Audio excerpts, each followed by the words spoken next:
నమస్కారం. ఈరోజు మహేష్ నియోజకవర్గంలో బోనాల పండుగకు సంబంధించిన చెక్కులు ఇవ్వాలని గౌరవ సలహాదారులు వేణుగోపాల్ గారు ఇక్కడికి రావడం జరిగింది. వాళ్ళకి స్వాగతం చెప్తా ఉన్నాం.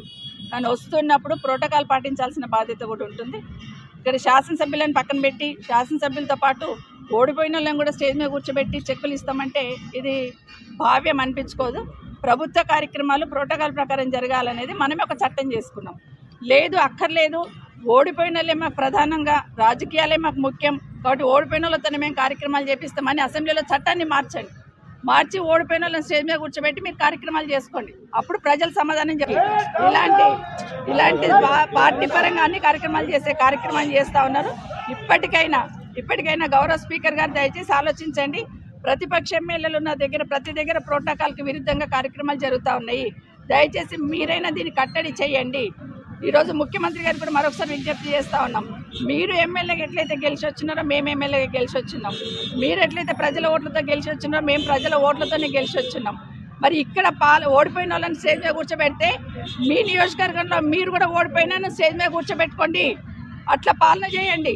అంతే. ప్రతి ఎమ్మెల్యే దగ్గర కూడా ఎమ్మెల్యేతో పాటు ఓడిపోయినోడు కూడా స్టేజ్ మీద ఉండాలంటే మీరు కొడంగల్లో కూడా మీతో పాటు ఓడిపోయినా కూడా స్టేజ్ మీద కూర్చోబెట్టి కార్యక్రమాలు చేయండి.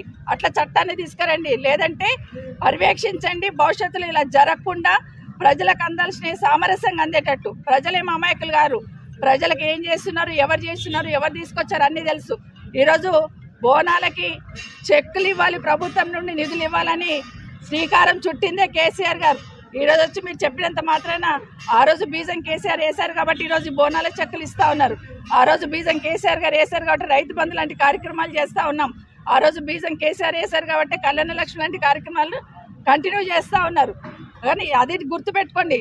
ఈరోజు చెప్పిన మీ పార్టీ వాళ్ళు వచ్చినంత మాత్రాన, వచ్చి కూర్చున్నంత మాత్రాన ప్రజలు వన్ సైడ్ ఆలోచిస్తారని ఆలోచించొద్దండి. ముఖ్యమంత్రి గారు, మీరు కానీ నిజంగానే ఈ సిస్టమ్ కంటిన్యూ చేయాలనుకుంటే ప్రతి ఎమ్మెల్యే దగ్గర మీరే ఆదర్శంగా ముందుకు రండి. మీరు మీతో పాటు ఓడిపోయిన క్యాండిడేట్ను కూడా పక్కన కూర్చోబెట్టుకొని మీరు చెక్కులు ఇప్పించండి, ప్రభుత్వ కార్యక్రమాలు చేయించండి. అప్పుడు బేష్ అని దీనికి మేము స్వాగతం చెప్తాం.